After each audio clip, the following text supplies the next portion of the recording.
ఈడెవడు అల్లు. ఈయన ఫస్ట్ క్లాస్లో జాయిన్ చేసేటప్పుడే నేను ఏ 7th ఎక్కడ ఉన్నా. ఈయన తీసుకెళ్ళారు సేమ్ స్కూల్.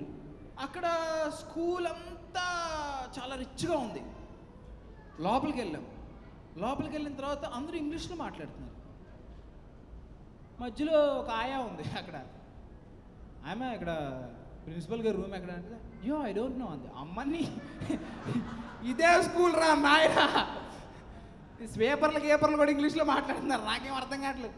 సరే అని చెప్పి మా మాయ ఫుల్ బాగా గుర్తుపలిసినాడు అనమాట. ఈయన అపాయింట్మెంట్ కోసం 5-6 రోజులు వెయిట్ చేస్తారు కొంతమంది. ఈడికి ప్రిన్సిపాల్ 5 నిమిషాలు ఇచ్చింది అపాయింట్మెంట్.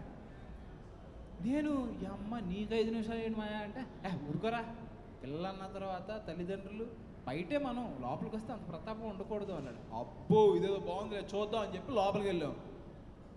ఓన్లీ ఇంగ్లీష్ మాట్లాడుతుంది. ఎవరు? ప్రిన్సిపల్.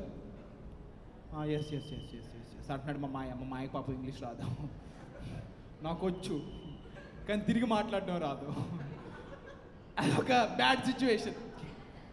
ఎంతలో ఒక్కటే అర్థమైంది, 1,00,000 రూపాయలు కట్టాలి అని. అప్పుడు 1,00,000 అంటే రమారమి 1,00,000, ఇప్పుడు 3 లక్షలు. మై గాడ్ కాదు, మీరు పిల్లలకి అనేసరికి అది 10 లక్షలు అవుతుంది. రాడ్ అది. No god can help.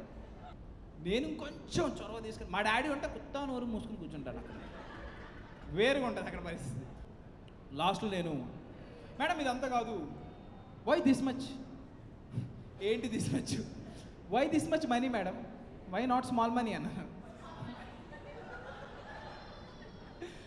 Less అనాలి, అప్పుడు తెలియదు కదా వారికి, వై నాట్ స్మాల్ మనీ అన్నాను.